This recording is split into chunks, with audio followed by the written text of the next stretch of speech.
A big place with a big story. Outback, Australia. The Kimberley region in the northwest of the country is the size of California.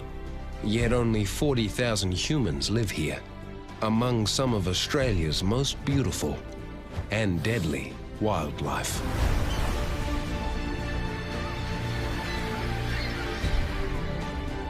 This is beautiful country. This is untouched country. This is an amazing site. It's incredibly early. I've never seen anything like this, though. Fire! Across the Kimberley, rangers, traditional owners, scientists, and passionate volunteers Tough bugger, aren't ya? work together under extreme conditions in a strange kind of paradise. It's a frontier existence, and it takes a tough hide to survive. You go against nature, and nature will give you a hell of a hiding. True story, isn't it? In this episode, Good to go, mate. Let's get bombing. we set the landscape on fire. Meet the wildlife being given a second chance. Hey, good boy. Well done for rescuing him. Trace the footsteps of dinosaurs. Some of the biggest animals to ever have existed right here on the Kimberley coast. And discover the land's hidden secrets. Let's see what country give us tonight, eh? In this place we call Outback.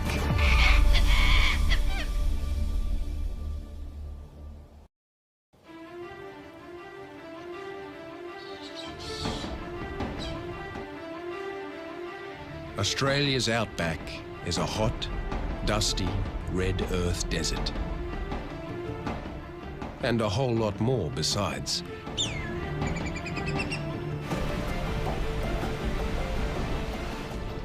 It's an expanse of extremes, where the rhythms of life change from boom to bust.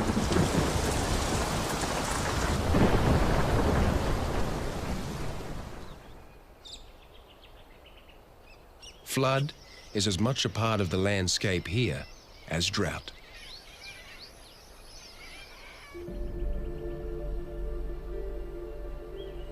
In the Kimberley region in the northwest of the country, the wet season is blasting the land with one final deluge.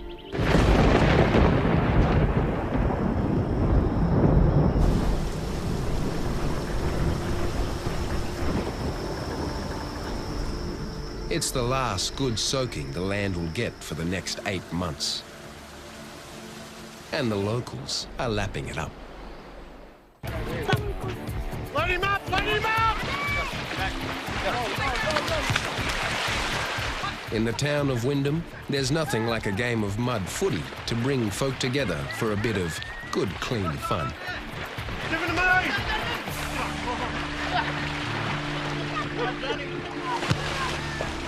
Right?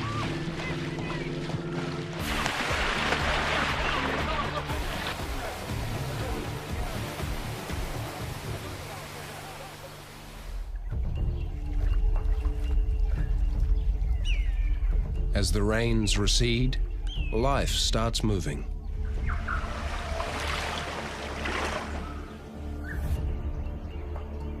The saltwater crocodiles are the world's largest land predator.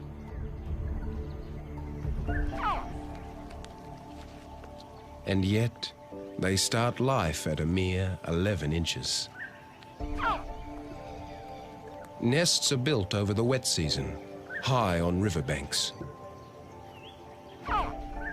At 2 months, the young leave the nest to fend for themselves. Just 1% will survive. The toughest test for a saltwater crocodile is staking out territory. And sometimes they find themselves on the coastline where Australians love to holiday.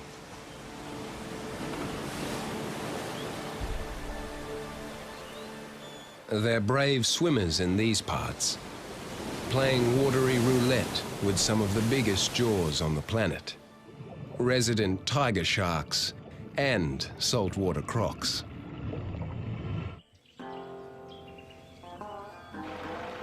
Yeah, geez. Bit of mud on the ramp, John. Yeah, it's... Honest John and Steve have been fishing these waters for 40 years. Wind's a bit fresh, isn't it? Yeah. And there's nothing they don't know about croc behavior. Crocodile tracks up there, look, slide marks. Anyone who swims in these waters is asking for it because, I mean, it's not as if you don't know. Of course you know that. If you don't want to go fishing with crocs, don't go fishing in the north of Australia. You know, it's that simple, isn't it? Well, you can talk. You swam a net across one day, didn't you, and got bitten? By... Yeah. Yeah, he did. Haven't done it again, though, have you? Hey? There you go. That's how you learn. Local rangers work hard to ensure crocs and humans stay out of each other's way. Which means Matt Byers has the cumbersome job of relocating crocs that get too close for comfort. We've had a problem crocodile in Wyndham that we're trying to deal with now. At the Wyndham jetty, a 12-foot male has taken to following fishing boats. Crocs have been known to jump aboard. The rangers set a floating steel trap. So, the trapdoor here that's held open with that simple lever, rope right through to the other end of the trap where the bait is. And then if the croc pulls on it, it just pulls this lever and drops the door, simple as that. Last year, a woman's arm was ripped off by a croc. This year, the rangers are taking no chances.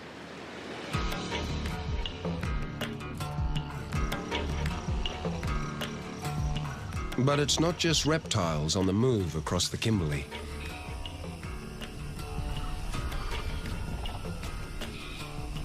The red kangaroo is taking full advantage of the breeding season.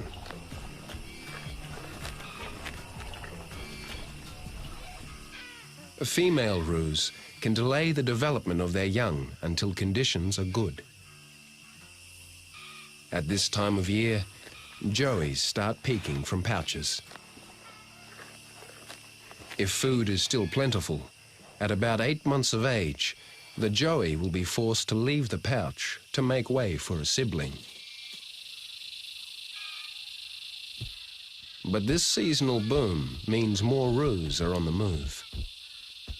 Plus more tourists on the roads equals accidents.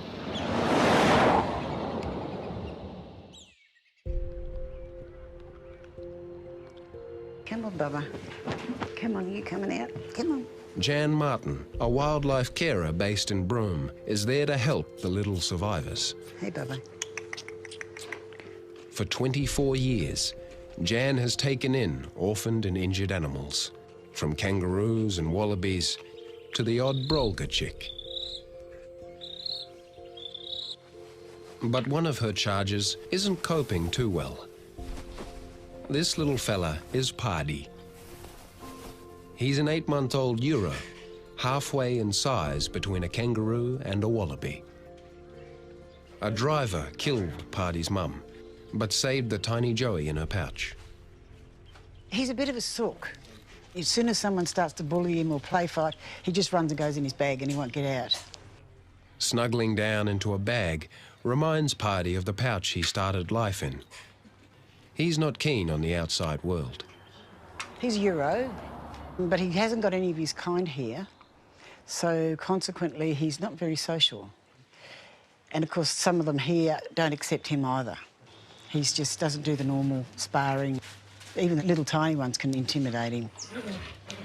So he really needs to go and be with his own kind. Even the lure of breakfast isn't enough to coax him out. Paddy can't be released into the wild for another 18 months. I feel sorry for him. He needs to interact, needs to have friends. Come on, sweet pea. In you go. Paddy has a bit of a trek to do to reach his mates. It's okay, Papa. He'll be flying 620 miles across the Kimberley to the town of Kununurra, where there's another wildlife carer with a mob of young Euros. Bye-bye, mate. Yeah, I've got kangaroo 10 kilos, going straight to Kununurra. Copy, Ram. Can I have someone at gate 7 to check in the kangaroo, please?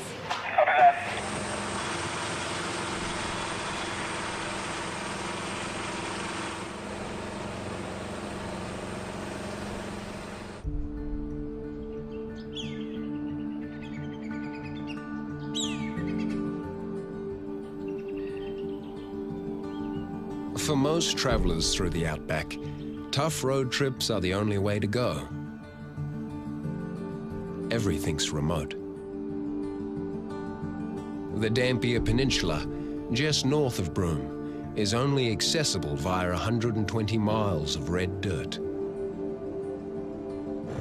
Not too many people brave the journey, and that's just how Albert Wiggin likes it.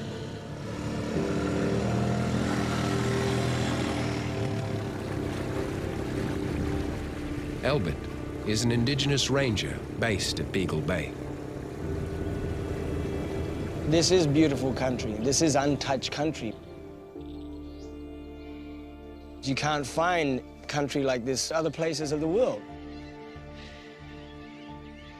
In today's world where everything's under the threat of being destroyed, here we have something that hasn't been touched. Indigenous Australians believe the country was formed in the Dreamtime and its laws are alive today. For Albert, this law demands he care for his country and the spirits of his ancestors. When I see the red-tailed cockatoo, and we call them dariolia, you know, it just automatically makes me think of this country. This is where they live, you know, this is where they give birth to their babies. Every morning and every afternoon you'll see them and you'll hear them fly over, you know, and we say that's our old people, you know. That's our old people there, that spirit bird flying over, you know. That's a really strong connection to this country.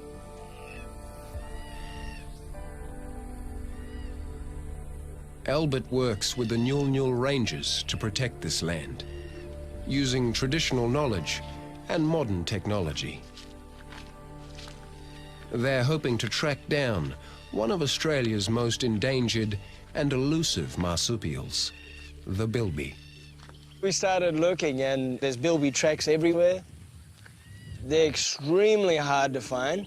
They don't generally come out till about 1, 2 o'clock in the morning. And so there's a degree of skill in just finding them. But they want to see more than just tracks. Tonight, they'll do surveillance on the burrow and discover they're not the only ones with a special interest here. We've hit the jackpot.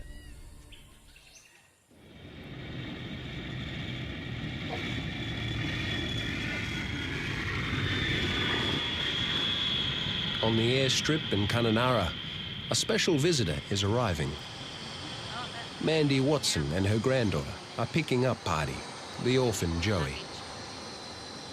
He's been sent from Broome to join Mandy and her thriving roo mob. I first started looking after kangaroos about 13 years ago. My husband and I had been away for a week and we was on our way home and he hit a red kangaroo and she had a little Joey. So I took her to the vet, got her checked and she was all good and they gave me some milk and yeah, that was my first one. Paddy is rescue number 584.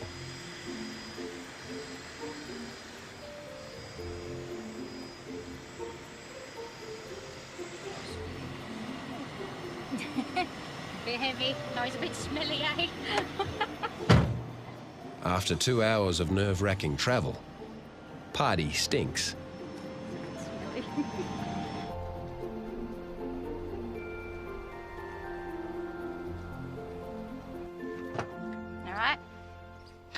boy.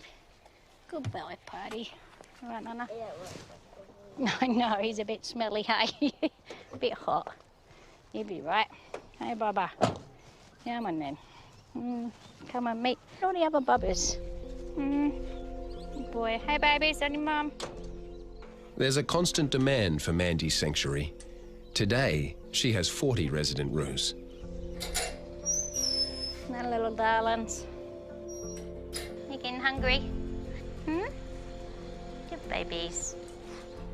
Party's fellow orphans are a motley crew of wallaroos, wallabies and red kangaroos. All contentedly tucked up in Mandy's makeshift pouches. Somewhere amongst them is another Euro. There you go. Slowly does it, Paddy. Good boy. Keisha, come here, darling. They need to be, like with others, they're the same species as them. So, Keisha in here, she's a Euro as well. Keisha, come here, sweetheart. Come and say hello. You all right, Paddy? You have a sniff around. It's really important for them to socialise. Like, I've had some in before that carers have had, and they might have had one on its own for a long time.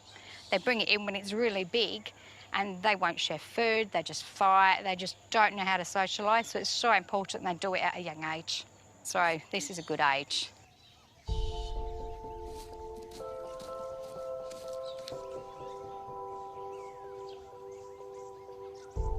Paddy can learn the tricks he needs to one day live successfully in the wild. This is the most interest he's taken in another roo since he lost his mum. Male Euros are solitary in the wild. But by losing his mum too early, Paddy is missing his one important social bond. It's going to take him time and courage to build new connections. Hey. What, they just found it? No worries, no, bring it down. Yep, all right, no worries, Chrissy. All right, bye, bye. We have a new baby. Got a little Joey, so I don't know if it's a wallaby or what, but yeah. They're gonna bring it down now.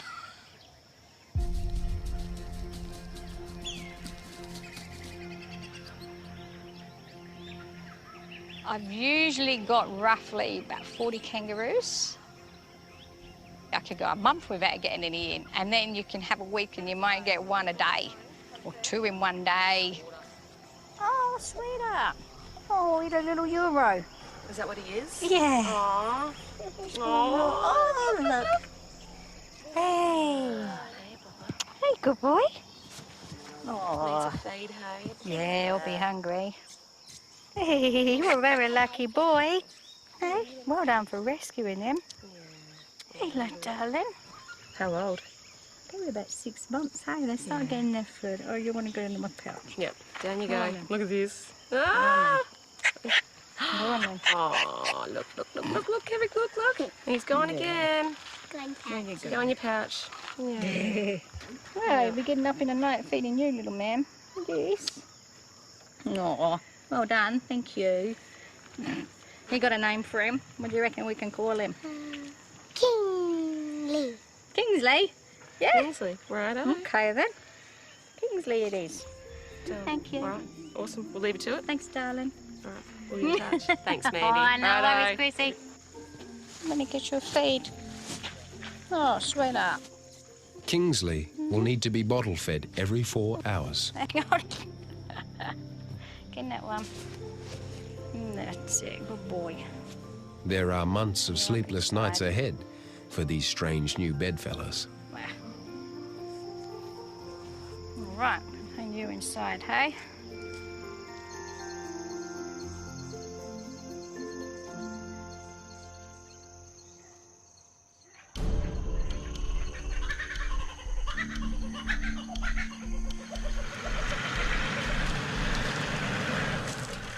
Albert and the Newell Rangers are also preparing for a long night. They're setting up camera traps to reveal one of Australia's most elusive creatures. boys, let's go. Also known as the rabbit bandicoot, the bilby is very rarely seen. We always knew bilbies were around, but I guess out of sight, out of mind. We did not understand how good the bilby situation was here until we made a strong effort to look. And yeah, we've hit the jackpot.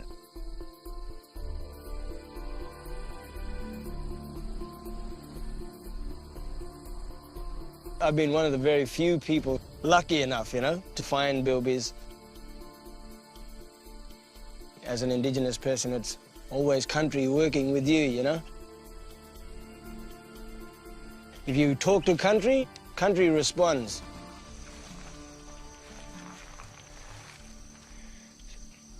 Let's see what country give us tonight, eh? Yeah. That's a good job anyway, let's go.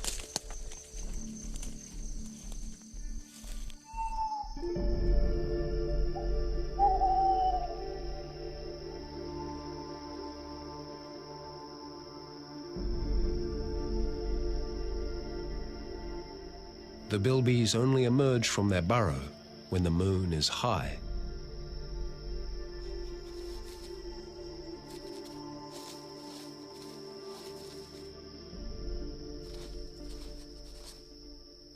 Shuffling like little rocking horses, the bilby follows a familiar foraging route, noting any unusual changes.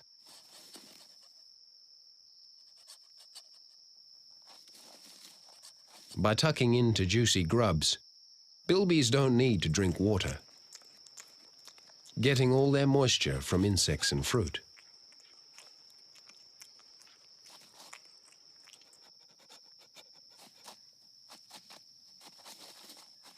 The pouch opens backwards, so young don't get showered in sand as mum burrows.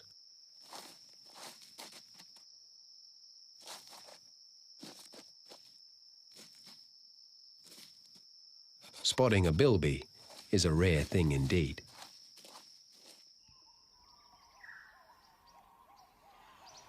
Yeah. First light. The rangers are back to see what happened overnight. Let's see if we got anything. There are bilby tracks everywhere, but other tracks too. He looks like a pretty healthy bilby, this fella. That's Looks his like a burrow in young there. male, eh? Yep. Feeding around. Yeah. What else is on? Hey, that's a cat. Oh, See that's that? not good, man. It's a feral cat. It's a that's good size too. That's not good at all. Yeah, we're gonna have to set a trap here, I reckon.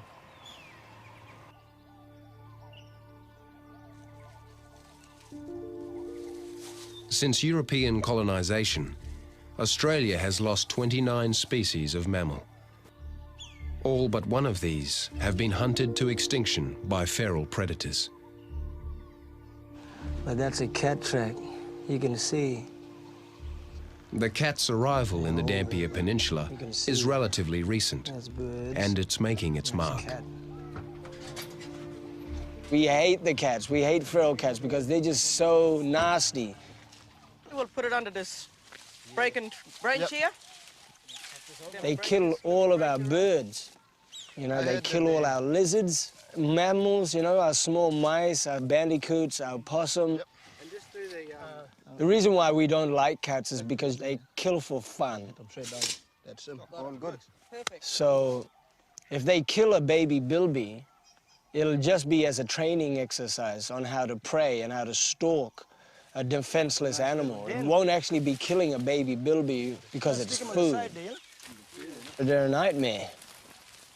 Let's just hope we grab him, mate.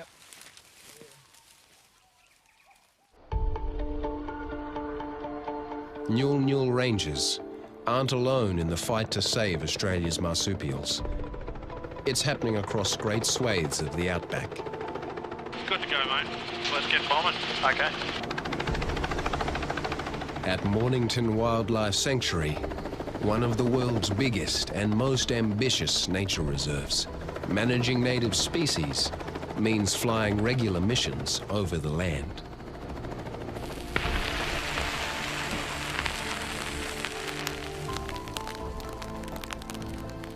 crew Toby and pilot Nick drop fire bombs, creating a patchwork burn across the land. All right, I'll zip back over and we'll run back down that side. Just go straight over for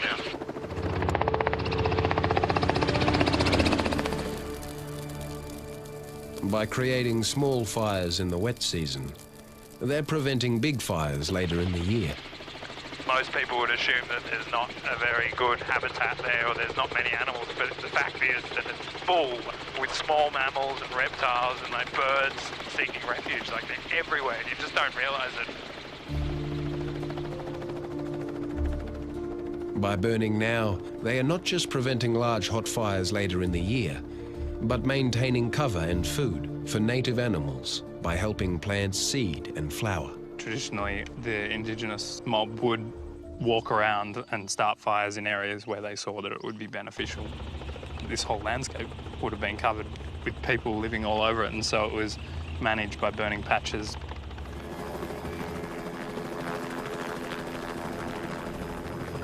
All right, Captain, home we go. No worries.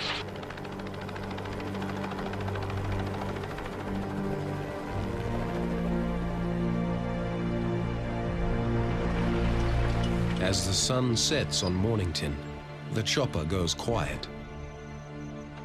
The workers relax, and the fires die out. Their day's work is done. But for most of the wildlife,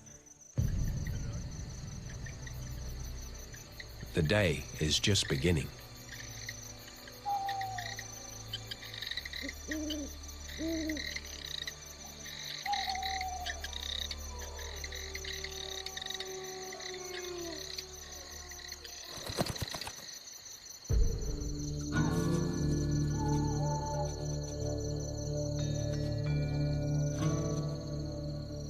This is Australia's biggest predatory marsupial, the quoll.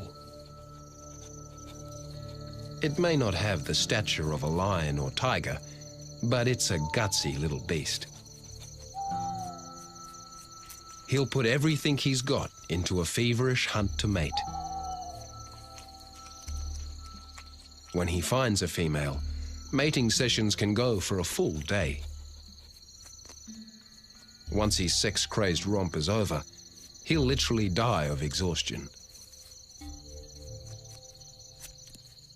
But for now, the focus is food. And tonight, there's a tantalizing smell in the air. Even the wildest quoll can't resist fresh peanut butter.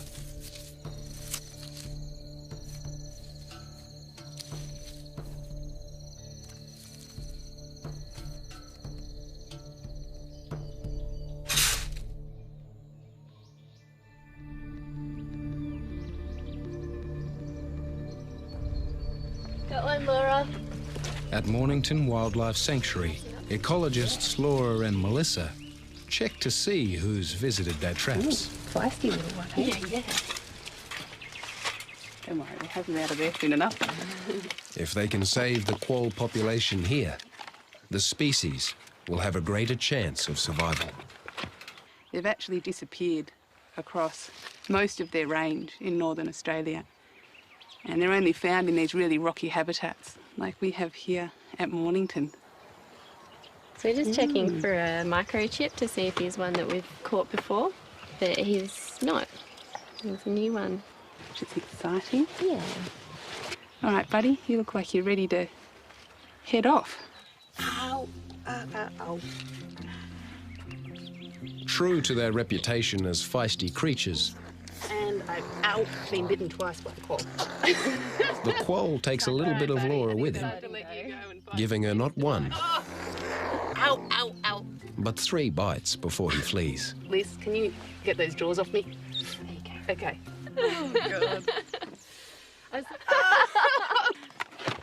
Yeah, quoll damage. He might come back looking for me later. Oh, God.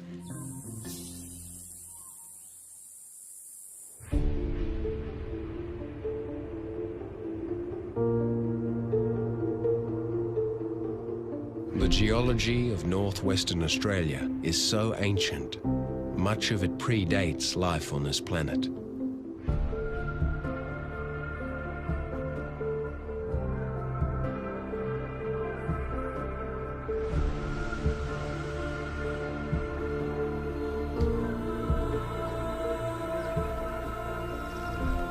Standing alone in the expanse of wilderness, the domes of Pernalulu are over 350 million years old.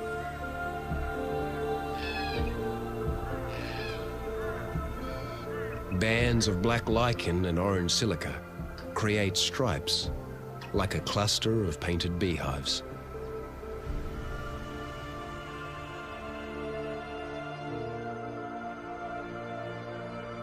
Further to the south, a limestone range stabs at the sky, mimicking the ruins of an ancient civilization.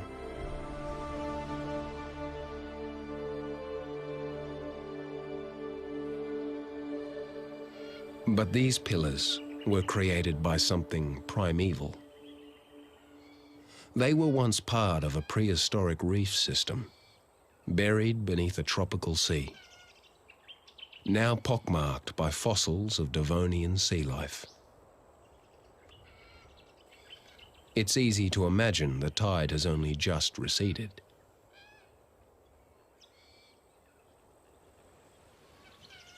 But today, the closest ocean is 120 miles away, and the tide is on the move. At this narrow gorge, the water surges with such force, it creates a horizontal waterfall.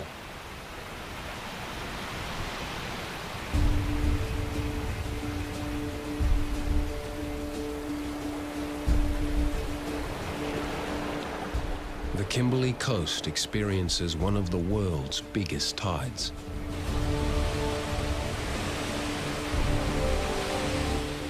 As much as 30 vertical feet of water can be sucked back to sea in just 6 hours. On the Dampier Peninsula, just north of Broome, the retreating tide exposes a grand intertidal zone. The disappearing water reveals a thundering past we find so hard to imagine, etched for all to see. This is the Dinosaur Highway.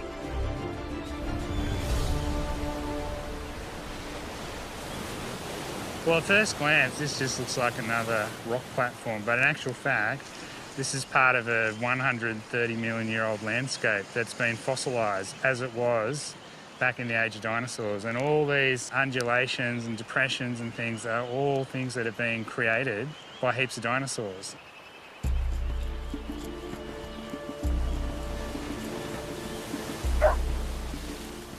Paleontologist Steve Salisbury and his team are literally walking in the footsteps of dinosaurs. This is a huge sauropod track, one of the biggest dinosaur tracks in the whole world, roughly 1.7 metres long. So you've got huge animals traversing these sort of sandbars and things, and there's another one. This may be related, we're not sure, but it's in the same size range. So this is another really big hindfoot track, possibly a different animal. And you start to realise that they're all over the place. It's thought a huge layer of silt came down in floodwaters to this peninsula. Dinosaurs wandered along it, and the mud quickly hardened. The area was covered in sand, preserving the structure, and the rest is history. The footprints tell you a lot about the types of dinosaurs that were here. Probably some of the biggest animals to ever have existed right here on the Kimberley coast. So from here, with a track of that size, we know that the hip must have been about 6 metres up, so somewhere like way up there. So this is a huge leg. And then you think about there's the other one, the body, the neck's way down there, the tail's over there. It's enormous. You know, and it's just made this huge mess as it's walked through this sandbar. It's really spectacular. But chasing dinosaurs was never meant to be easy. Steve and his crew are in a dance with the incoming tide. We had this brilliant idea. We thought we could swim with dinosaurs and we thought we could just snorkel around and find tracks, but the currents are so strong and there's so much sediment in the water, you just kind of get washed away, you can't see anything. They've had to come up with more innovative ways to beat the tides. Landing gear raising. By going up instead of down. How high do you want to be? Using technology that we've got available to us now, like the drones, and being able to reconstruct track surfaces in 3D is a good way for us to be able to capture what's there, but then analyse it, you know, in peace and quiet and take our time in the lab and not worry about, you know, our stuff getting washed away and sharks and crocodiles and all the rest of it. We've probably identified upward of 20 different types of tracks. Yeah, it's good. They're also creating three-dimensional images of the trackways. It's all building a picture of what went on here during that wild fortnight 130 million years ago. We might see evidence of herding behaviour. A lot of the sauropod tracks, which are definitely the most abundant here, often seem to be lined up as if animals were travelling in groups. And when the tide goes down... But the tracks are being covered by the incoming tide. Man, gone. The team will have to wait for the next low tide before they can reach the holy grail of dinosaur tracks, made by Australia's answer to T-Rex.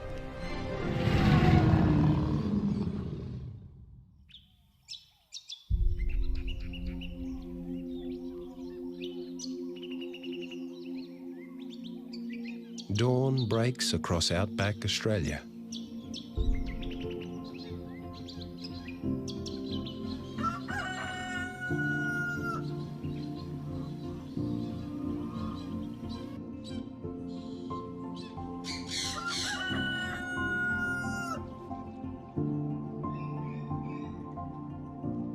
It's the first time orphan Joey Kingsley has woken anywhere but inside his mum's pouch.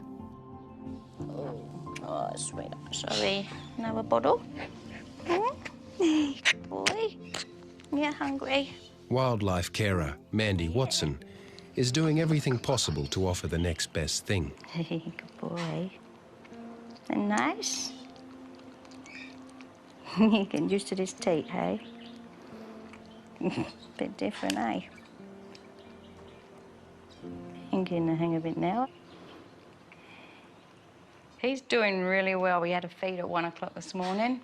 He's just getting used to having a silicone teat. I'm over the mum, but he's getting there. So, yeah, he slept, kept me awake a little bit through the night.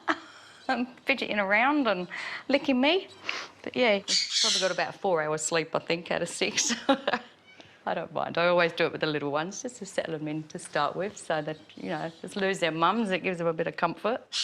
Yeah, he's definitely a survivor. There are no sleep-ins or days off for Mandy. One nap. Let's kiss. Good girl. Everyone needs a feed, like Tango, the imported sun parakeet. Good girl, Tango. Yeah, is it nice? Yeah? Good girl. This is Emma Lou. Oh, shush. Emma Lou came from Emma Gorge out of Elquestro. She's a sugar glider. Her mum had thrown her out of the nest, like she just wouldn't keep her, and the ranger found her on a pandanus branch. She had to be fed every 2 hours for about 4 months. Lived in a little drawstring pouch down my top. But yeah, because she's a community animal, you can't put her back in the wild because the rest will kill her. So I've just had to keep her. They live for about 15 years. So, yeah, so she's 8 now. Morning, babies. Mandy also checks on the other new arrival, Hello. Pardy, who's big enough to have spent his first night with the other roos. Oh, good boy, Party, in a bed. Hello, Molly. A good girl. Taking that bottle. Hey, Party, good boy. First bottle. Well done, darling. Oh, that's a good sign. Oh, he's doing so well. He's settled in perfectly. Yep, he's not stressed. He's accepted me, which is a major thing. That's really important. Yes, I know. And I love you too. Yes, you're beautiful. Despite appearances, Party is still a wild animal. After a year or so, he'll be weaned off Mandy's care and released, with Keisha and even Kingsley, into a national park.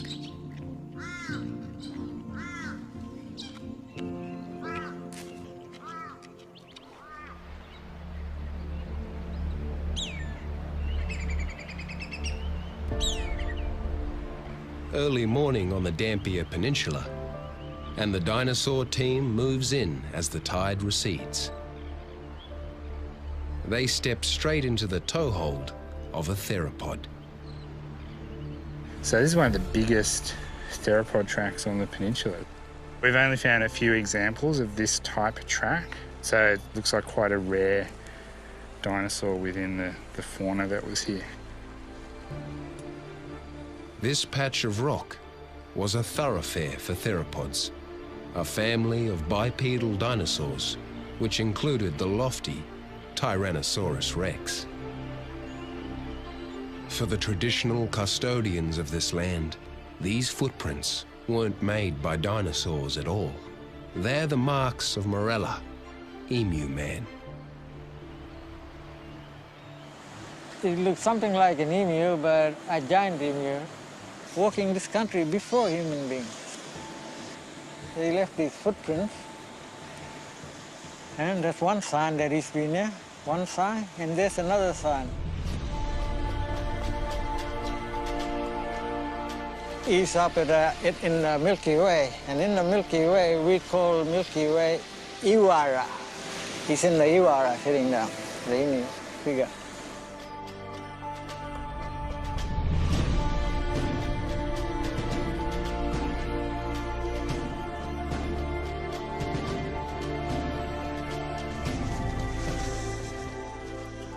Indigenous Australians have used storytelling to curate and preserve history over thousands of years. That's pretty good. Steve and the team are using fast-setting silicon. These big depressions, they fill up with water when the tide comes in. What that does is slowly begins to erode them. With time, these will all just sort of fade away into the surf and the sand, so we might as well get a good record of them now while we can. Over 5 years, they have defied tides to map miles of dinosaur trackways. I kind of envisage this as like a Cretaceous Serengeti. If you flew over the Serengeti plains today, you'd probably see huge herds of wildebeest and zebra and the odd lion. That's what this was like, but it was dinosaurs.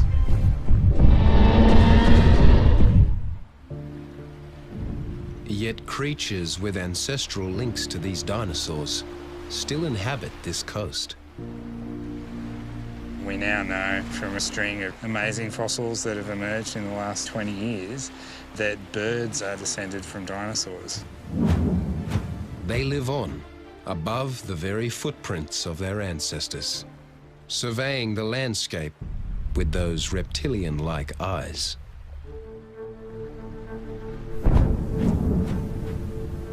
Like dinosaurs, osprey inhabit every continent, bar Antarctica.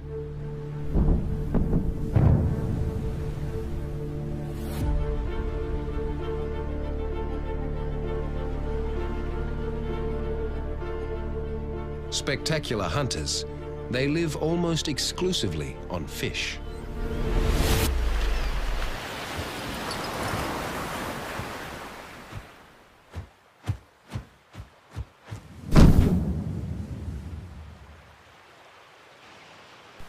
With 2 10-day-old chicks, this pair will need to double their daily catch.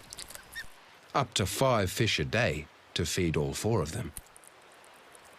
But there is a pecking order. The smallest chick only gets its sibling scraps.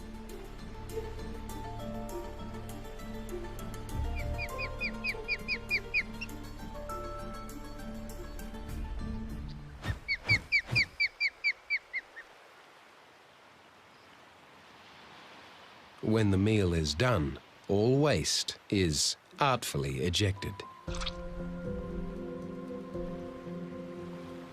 No self-respecting osprey fouls its own nest. But they're not perfect youngsters. They fight incessantly.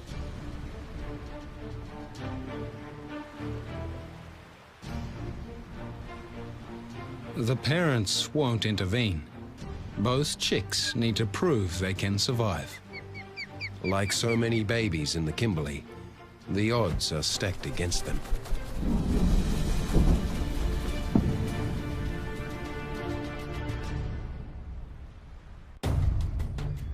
Back in the eastern Kimberley, there's another living reminder of dinosaurs. A 12-foot-long saltwater croc that's been stalking fishing boats near the Wyndham Jetty has fallen for the trap set by Ranger Matt. It's a big animal. You can see its head. It's about the right size to be the problem crocodile, that's for sure. Well and truly over the 3-metre mark. So what we'll do is try and snout rope it to pull it out and put it in the vessel. All right, here's his head end. An animal this size is well and truly capable of taking a human, any size human. But this particular one, we've been getting reports saying that it's been following quite closely behind boats, and it's been going up onto the boat ramp itself. So it's just sort of getting to that stage where it's a significant risk where we've got to deal with it. Matt needs to secure the world's most powerful jaws. A big male salty like this one can out-chomp a great white shark. Once a cable tie forces the jaws closed, the croc is disarmed. Spot on now, I'm happy with that. What we've got to do now is effectively get the croc onto the boat so it's secure. So what we need to do is run this rope out the end of the trap and through to the boat, and then we can pull the animal in. Could be interesting. Now it's the sheer weight of the animal the rangers are fighting. Well, he didn't have much fight in him at the start of the exercise, but he's certainly got it now. It's commonly called the death roll. It's a move that they do when they're taking prey, but also is a defensive move. They have to get 800 pounds of croc on board without falling in the drink themselves. You definitely got to respect them. They've got a lot of power. Right.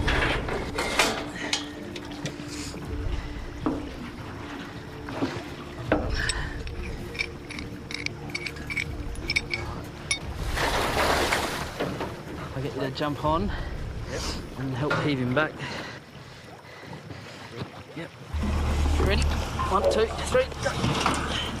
Since croc hunting was banned 40 years ago, the population has gone from near extinct to abundant, which means more heavy lifting for rangers. This back one's purely to cover the eyes, which calms the animal down considerably.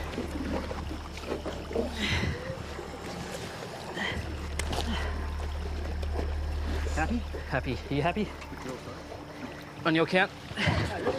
1, 2, 3. It's a feat of will for 2 men to get one of the largest living reptiles on deck. 1, 2, 3.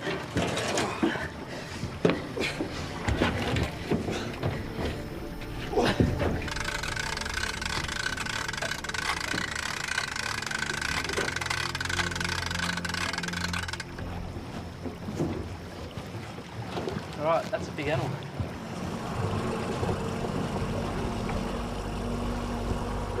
The croc will travel south to the area's only reptile park in Broome. A grueling 12-hour overnight drive. But I reckon if we give him Valium now, then when you have to unload, get him off The with local that vet, other end. who's used to dealing with Australian wildlife, meets them en route. So what we're going to do is we're going to give him some Valium. Relaxes his brain as well as his muscles, so it helps him not be so stressed. You brave mate. Good on you. Look, I've done 25 years in the Kimberley, so we've been privileged enough to treat a few crocodiles, and in fact I've treated a Komodo dragon that used to be at the croc farm here and that, so we've been very privileged to treat some of these big, beautiful creatures. They're magnificent souls. News of the great croc's capture travels fast. Oh, shake it. Put him here. The big one from the floor. I'm up here. These old souls hold a special place in the hearts of the locals.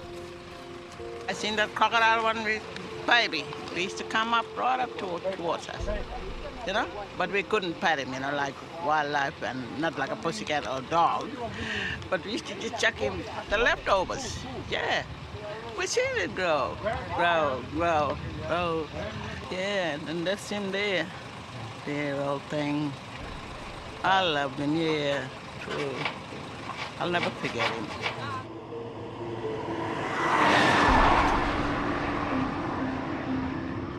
The Wyndham croc has a long trip ahead, but once that's behind him, he'll live out his days as a stud in the croc park. Life could be worse.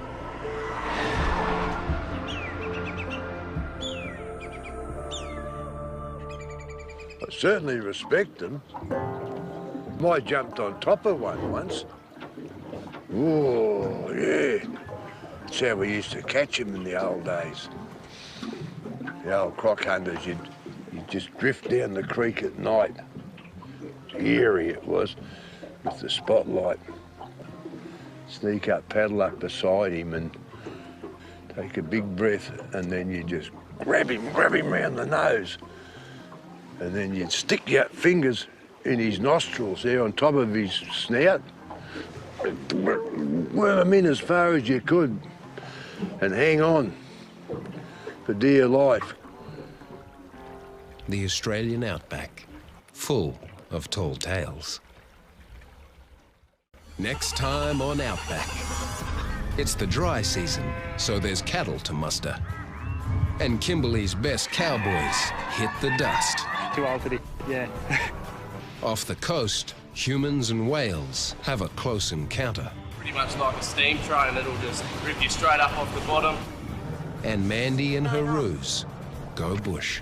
586 roos we've released now, and it doesn't get any easier. This program is available on DVD. To order, visit shop.pbs.org or call 1-800-PLAY-PBS. Also available on iTunes.